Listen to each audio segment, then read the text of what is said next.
Hello and welcome to another installment of Soundcheck by SupportAct. Today I'm joined by Mark Svendsen. Thanks for joining me, Mark. Pleasure. Now, Mark, do you want me to call you by your actual name or do you want to go by your nickname today? Everyone calls me Trogg, so you may as well stick with that. Is it a clean story? Can you tell us where the name comes from? Oh, yeah, kind of. I mean, many moons ago, I was working for a folk band called the Cobbers, which was in the 70s. And being as it was the 70s, I had a hair over the wazoo, full-face beard, massive amount of hair. And I was doing lights for that particular band. And lighting guys kind of had the bit of a name as being the troglodyte. And the bass player said to me at that particular point in time that I even looked like a troglodyte. So from this day forward, I would be known as Trogg. And as I said, that's pretty common in the crewing industry, are they not? Sorry? Nicknames are pretty common in the crewing industry, I've found. Yeah, if you don't have a nickname, you're the exception. Yeah, okay, right. So you've had a long affiliation with the crewing industry. So I guess you refer to yourself as a former roadie, maybe a reformed roadie. Well, look, I still refer to myself as a roadie, okay. But in reality, it's not what I do nowadays. Okay. It's a bit more administrative nowadays than doing the real work. That's right. And you are the owner of Gig Power and Pro Stage Victoria, yeah? That is correct. Okay, that's great. So Gig Power, one of Australia's biggest labour hire companies in the Victorian industry. So you work on a lot of music festivals and the like?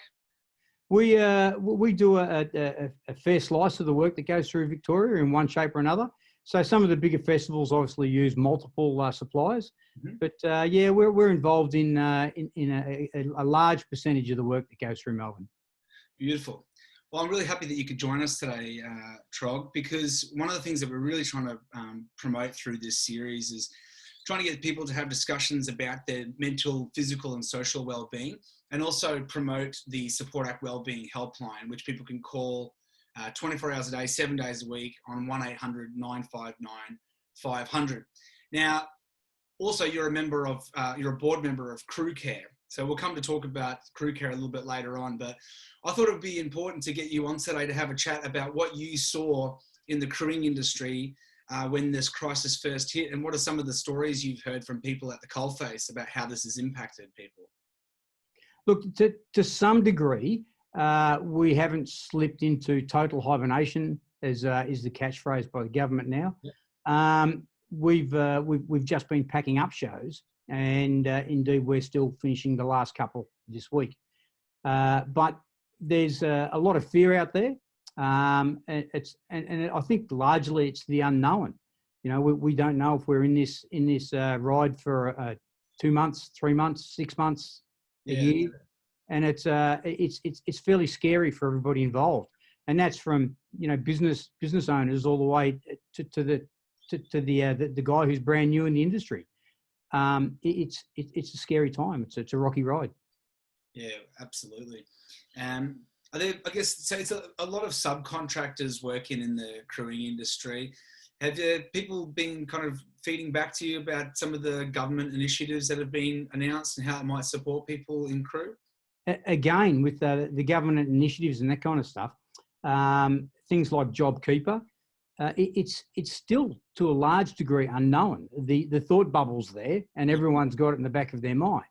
But has it been voted on yet? I think it has been voted on. Let's hope that the right results come through.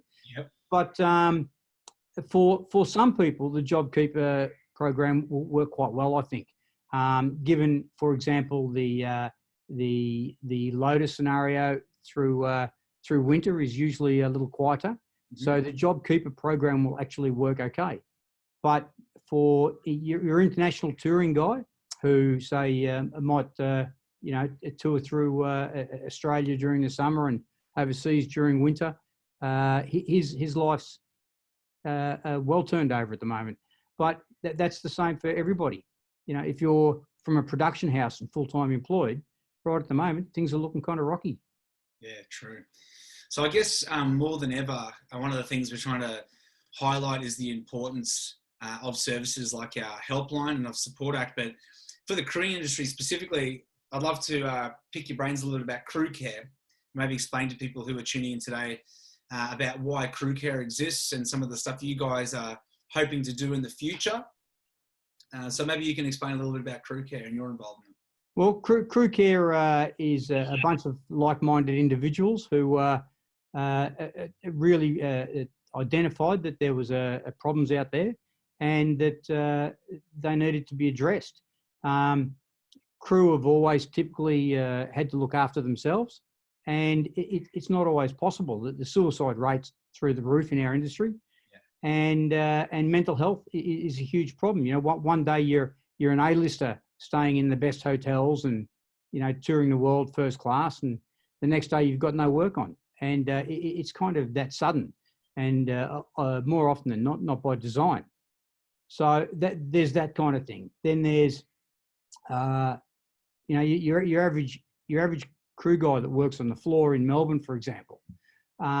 If they do fall on hard times, there's not a lot of backup for them, and CrewCare is there to assist them, I guess, with helplines and that kind of stuff, but also to send them towards SupportAct, which can help them out financially. It's really just a support mechanism, which is kind of needed. Yeah, beautiful. So I guess one of the challenges that we face, particularly with people who work in the production industry, but I guess across society in general, is the stigma around mental illness, or people putting their hand up and saying that they're doing it tough. Do you reckon, like the crewing industry, there's a lot of people out there who probably don't ask for help because, I don't know, maybe it's seen as weakness, or you feel like it puts their work at risk if they had to say, hey, I've got something going on and I need your help? That's definitely been the case in the past to a large degree. I mean, it's still the case now, but that's as much as anything an individual problem, I suppose, as opposed to an industry problem. But yes, in the past, it's always been, you know, the individual looked after themselves, and that's all it was. But the whole idea of organisations like CrewCare is to give people that ability to reach out, and we try to reach out to them. It's part of the whole cycle that's going on at the moment is everyone's talking about it. It's, you know, call one or two mates every single day. And the action of doing that can make a huge difference to people. And that's people at all levels too. Yeah. So I guess it's just CrewCare and organisations like SupportAct starting to get out there into the industry and encouraging people that it's okay to talk about these kinds of issues, talk about mental illness. So what's on the horizon for CrewCare? Well, again, at the moment, you're on the spot there, but no, correct. Well, last weekend would have been our Roadie for Roadies walk, which obviously has been postponed until next year. Yep. And at the moment, we're just concentrating on what's at hand at the moment. Can we find more work for people in our industry? How long do we have to try and look out for people? What is the process with all of the initiatives that the governments are coming up with, being state or federal? How do we get people to utilise those? So it's always been about support, but it's more of that now. I guess there's been a couple of initiatives that CrewCare have had their name put to, the Crew Nation initiative that was led by Live Nation, but also the kind of hospital, the mobile hospital stuff that was talked about. Have you got any insights into how that's progressing, or if that's something that might get up off the ground in the future? The temporary hospitals plan was received well by governments. It was sent to quite a few different levels of government, obviously. I think you know, they're doing everything they can to use the facilities they've got, but they're also looking at the options, and we've opened a few more doors in that regard. Yeah, will it come to anything? It's a bit of a double-edged sword, that one. We hope not. Yeah, but of course. Yeah. If everything goes to shit, then it would be great to be part of the plan to help. I guess it is just a testament to like what a fantastic industry it is, where you've just got this huge workforce that have a history of getting shit done. That's what I always hear. Absolutely, and I think you know, government, whilst they've always known that the entertainment industry does,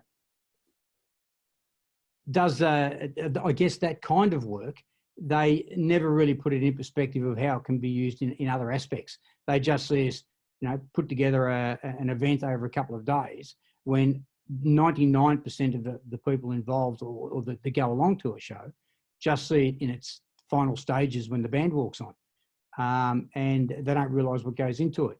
And indeed, you're dead right. We have an army of people who are extremely good at what they do. And we can do it very fuss-free in all sorts of circumstances and build small cities in just a couple of days. Yeah, remarkable. Some remarkable professionals in that industry. So if people are from the crewing sector and are watching this today and didn't really know much about CrewCare, how can people get themselves involved with CrewCare? Oh, look, the best way, like any of those kind of organisations, is become a member. So go to the website, sign up as a member, and participate from that point on. Yeah, brilliant. I guess it gives you a voice. It's worthy to say at this point that SupportAct responds to people who work in the industry, whether they're artists, crew workers, or music workers, people who work for labels and management or promoters, etc. So anyone who is affiliated with the music industry, and working with CrewCare is something that's really close to SupportAct's heart. And CrewCare do a lot of fundraising so that we can deliver the services that we do to their people. And I'd like you to join me in thanking Mark for joining me today. Thanks again, Mark. Really appreciate it. Or Trogg. I'm going to call you Trogg from now. I'm deleting Mark from my memory. You're now known as Trogg from here on. I'd like to thank you for being with us. And yeah, we'll see you next time for a sound check. Thanks, Mark. Indeed. And thank you for supporting. Cheers. Have a great day. Bye. See ya.